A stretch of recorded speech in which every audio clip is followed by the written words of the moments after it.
There's around 40,000 people in Australia with a drug and alcohol problem. So imagine if each of them had a brother or a sister. That's over 40,000 people out there just like you. So this part of the video will be looking at the stages of change in drug use. As your brother and sister go through their drug use, you probably notice changes in their behaviour. They can be frustrating, annoying, difficult to deal with, and impossible to cope. And I think it's helpful to understand the different stages of change that they may be going through, because if you're able to understand their different stages, then you can help them in the best way possible. So the first stage is a pre-contemplation stage. This is a happy user stage, where your brother and sister are happy using and not even aware of the consequences of their drug use and how it's impacting them or other people. And especially their family members. There can be lots of secrets, a lot of anger, a lot of distrust, and no matter how much you, your friends, or most likely family members try and threaten them, they're not going to change, and they're not interested in listening to what anyone wants to say, and you probably feel like you want to kill them. So what do you do at this stage? Well, as hard as it is, try and keep up open communication, and most importantly, try not to be judgmental. Try not to force them to make a change. You know, when they want to change, they'll change. And if you try and force them, it's only going to push them away. The next stage is a contemplation stage. This is where they're possibly maybe been aware that there are some effects of their drug use, but still not really realising the negative consequences, and especially not realising any impact that it may be having on your life. And what you can do here is possibly explore different options with them. You know, look at their thoughts around their drug use. What are the good things about their drug use?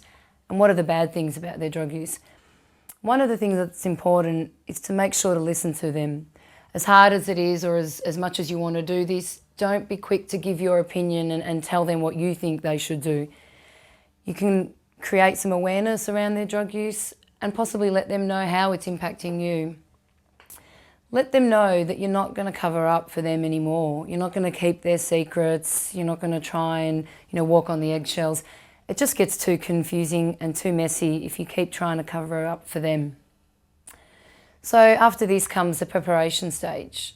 This is where they're possibly preparing to make changes, looking what options there are out there, and maybe they ask themselves the question, what do I want? Do I want to make a change? Do I want to reduce my drug use, or do I want to stop altogether? Here you can explore a plan of action with them. This may be looking at different treatment, whether it be rehab or counselling, looking at what options there are out there. I guess the most important thing here is it's okay to support them with exploring ideas, but don't do it for them, because they need to take responsibility for themselves. This is their responsibility, not yours. So after doing this, preparing, comes action stage. This is where they act out different parts of their goals and their plan. This can involve anything from treatment to perhaps changing their environment, reducing their drug use, and I guess hopefully looking at changing and sticking to their goals.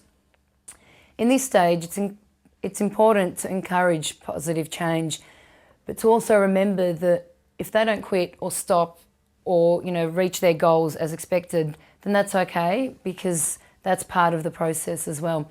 It's important that you live in the moment and really focus on what's right for you, because this is such a hard time for all family members. You can only focus on yourself and what's important for you. Another really, really important point, and I think if there's anything that you've taken from this video, this is probably one of the most important, is that it's okay to love your brother or sister, but it doesn't mean that you have to love their behaviour.